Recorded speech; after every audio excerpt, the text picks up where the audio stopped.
Welcome to the New Haven Independent Vlog News Summary direct from our compost heap. Assignment desk. Let's see what stories we're working on this week. We got a 2x4, great way to build a sukkah, and a good way to build a government, 2x4. 4-year terms for the people who run it, like the president, the governor, the mayor. 2-year terms for legislators who are close to the people and keep a check while the executive have time to pull out plans. They do that with the House of Representatives in Congress and at the state. But in New Haven, we have 2-year terms for mayor. Doesn't give them enough time. We're trying to change it this year through a once in 10-year charter revision process where you vote on a ballot. We've blown it several times over the decades because we load all these questions together. So while people want the 4-year term, there's something else in they don't like.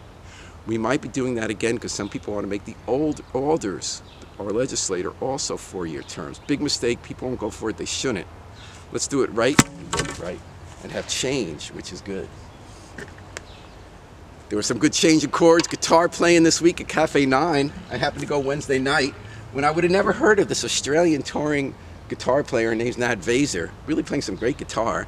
Just she wanted to play in the musician's living room, even though it's a smaller club in New Haven because of its reputation and great sound. Opening act, local, split coils, they play guitar well too, and that happens all the time. They're a great club. Well, there's going to be change there as well.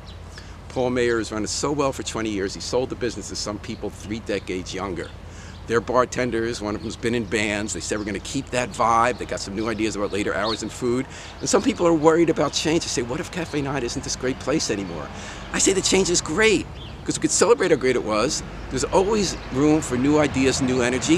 If that doesn't work, we'll find some other place to go, because we've always done that in New Haven. Speaking of change, kids going to school with their backpacks this spring. They'll be doing it in the fall too, but they'll have a new school superintendent. We're searching for a new one. The list was narrowed to 3 this week, and people are freaking out about the process, about who they are, the right race, is it transparent enough, they have the right experience. You know, it's good to raise the questions, but to keep in mind, we don't need to worry. It's a great opportunity for change. We do need change and new ideas and younger energy in the schools. And these people are interesting, and if it turns out we picked the wrong person, the kids will still go to school, the teachers will still teach, because we've sometimes made mistakes in the past. We'll fix it and get somebody else. Well, they're trying to make some change at the police department to put out a fire that's still raging from last year when a bunch of veteran officers cruelly mistreated a detainee named Randy Cox, paralyzed them. This week, the police chief moved a fire for the veteran officers. They've already been arrested, and that needs to happen. But also this past week, there were these younger officers named Robert Taloni and Michael Rubino, worked with a tenant in an apartment complex named Robbie Williams. They saved a woman's life. The woman was darting with no notice in seconds to a window of a 7th floor and trying to jump out because she didn't want to be served and be arrested.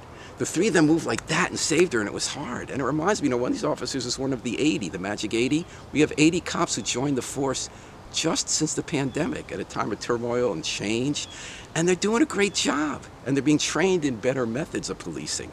So we'll always have, some of them, like in any workforce, will one day make mistakes, and maybe bad mistakes that we have to be removed. But there are so many good cops and doing a good job. Change is good, and there's hope. Till next time, this is New Haven Independent Vlog News Summary, and remember, always pick up your trash.